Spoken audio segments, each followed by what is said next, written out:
तारीख के सफ़हात में कुछ कहानियाँ ऐसी हैं जो वक्त की क़ैद से आज़ाद होकर नस्ल दर नस्ल सफ़र करती हैं। उस्मानी सल्तनत की कहानी भी उन्हीं में से एक है। ये एक ऐसी दास्तान है जो 6 सदियों पर मुहित है। इस अजीम सल्तनत ने यूरोप, एशिया और अफ्रीका के वसी व अरीज़ इलाकों पर हुक्मरानी की। इसका असर और रसूख दुनिया के एक बड़े हिस्से पर फैला हुआ था।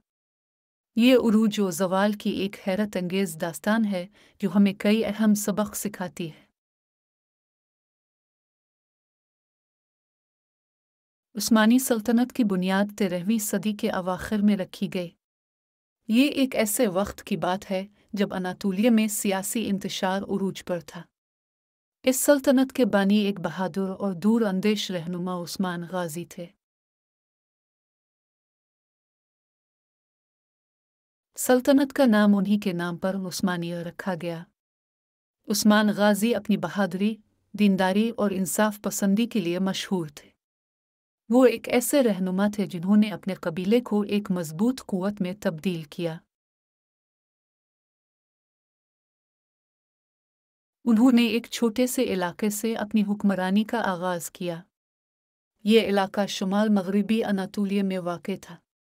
रफ्ता रफ्ता उनकी फतूहात का सिलसिला शुरू हुआ और सल्तनत की सरहदें फैलने लगीं। उस्मान गाजी के जानशीनों ने उनके मिशन को जारी रखा। उन्होंने सल्तनत को मज़ीद मजबूत और मुस्तहकम किया। इनकी क़ियादत में उस्मानियों ने कई अहम इलाके फ़तह किए। सल्तनत की असल तरक्की और उरूज सुल्तान मोहम्मद फ़ातिह के दौर में हुआ। वो एक अजीम जंगजू और हिकमत अमली के माहिर थे। उनका दौर उस्मानी तारीख़ का एक सुनहरी बाब है। 1453 में उन्होंने कुस्तुनतुनिया को फ़तह किया। ये फ़तह उस्मानी तारीख़ का एक अहम मोड़ साबित हुई। कुस्तुनतुनिया रूमी सल्तनत का आखिरी और नाकाबिल तस्ख़ीर गढ़ समझा जाता था। इस अजीम फ़तह ने उस्मानियों को एक आलमी ताकत बना दिया। ये फ़तह न सिर्फ अस्करी लिहाज से अहम थी बल्कि इसके सकाफ़ती और सियासी असरात भी गहरे थे।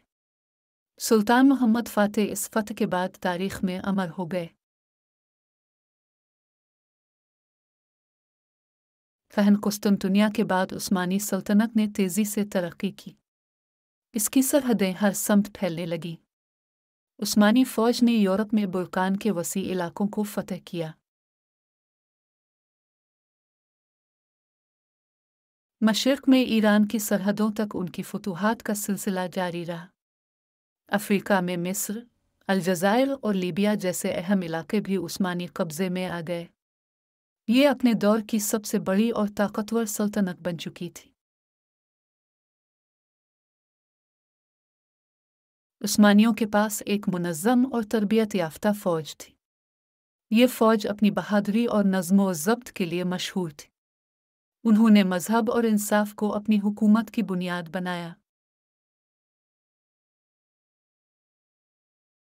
सुल्तान सुलेमान कानूनी, जिन्हें यूरोप में सुलेमान दी मैग्निफिसेंट के नाम से जाना जाता है, का दौर 1520-1566 उस्मानी सल्तनत का सुनहरी दौर था।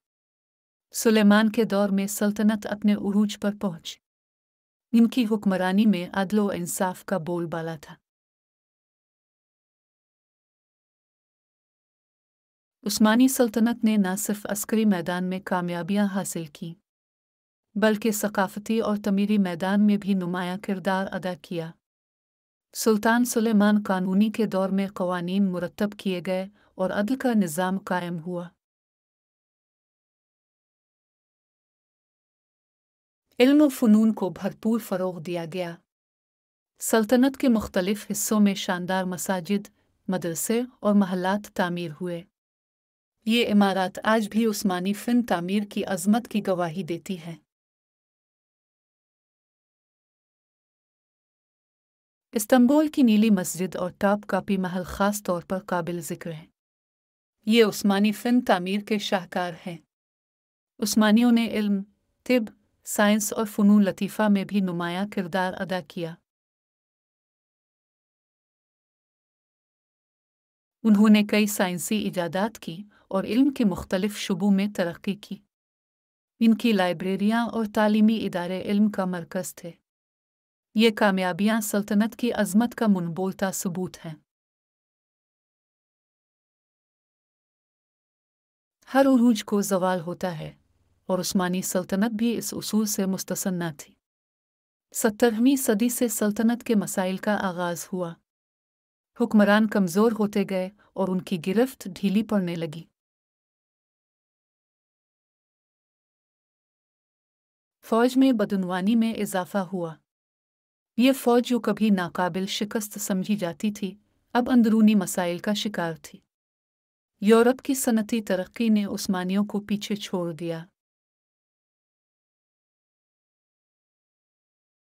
यूरोपी ममालिक ने नई टेक्नोलॉजीज़ और सनती इनकलाब के ज़रिए तरक्की की, जबकि उस्मानी सल्तनत रिवायती तरीक़ों पर कायम रही। सल्तनत के अंदरूनी इख्तिलाफ़ात और साजिशें भी बढ़ने लगीं। ये इख्तिलाफ़ात सल्तनत की बुनियादों को खोखला कर रहे थे। यूरोपी ताकतों ने उस्मानी इलाकों को निशाना बनाना शुरू किया। वो सल्तनत की कमज़ोरी का फ़ायदा उठा रहे थे। सल्तनत का रक़बा रफ्ता रफ्ता सिकुड़ने लगा। एक के बाद एक इलाका इसके हाथ से निकलता गया।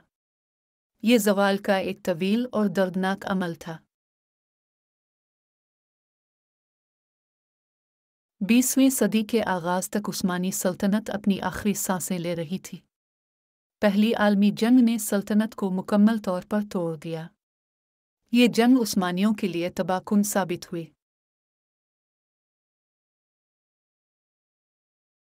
सल्तनत ने जर्मनी का साथ दिया और शिकस्त खाई। इस शिकस्त के बाद सल्तनत का शिराज़ा बखर गया। 1924 में खिलाफत का खात्मा कर दिया गया। ये एक 600 साला अजीम सल्तनत का अलमनाक अंजाम था। तुर्क रहनुमा मुस्तफ़ा कमाल अतातुर्क ने जदीद तुर्की की बुनियाद रखी। उन्होंने एक नई जमहूरी रियासत की दाग बैल डाली। इस तरह 600 साला अजीम सल्तनत तारीख़ का हिस्सा बन गई। इसका खात्मा एक नए दौर का आगाज़ था। ये एक ऐसी सल्तनत थी जिसने दुनिया पर गहरे असरात मुरत्तब किए। उस्मानी सल्तनत की कहानी हमें कई अहम सबक सिखाती है। ये हमें बताती है कि इंसाफ, इत्तेहाद और इल्म से सल्तनतें उरूज पाती हैं। जब तक ये उसूल कायम रहे, सल्तनत तरक्की करती रही। लेकिन जब बदउनवानी, कमज़ोरी और इख्तिलाफ ने जड़ पकड़ी, तो सल्तनतें ज़वाल पज़ीर होती हैं। ये एक अबदी सच्चाई है जो हर दूर और हर कौम पर लागू होती है। उस्मानी सल्तनत की तारीख़ हमें माज़ी से सीखने का मौका फ़राहम करती है। आपको ये तारीख़ी वाक़या कैसा लगा? अपनी राय कमेंट्स में ज़रूर बताइएगा। वीडियो को लाइक करें और चैनल को सब्सक्राइब करके बेल आइकन ज़रूर दबाएं, ताकि आपको हमारी नई वीडियो सबसे पहले मिल सके।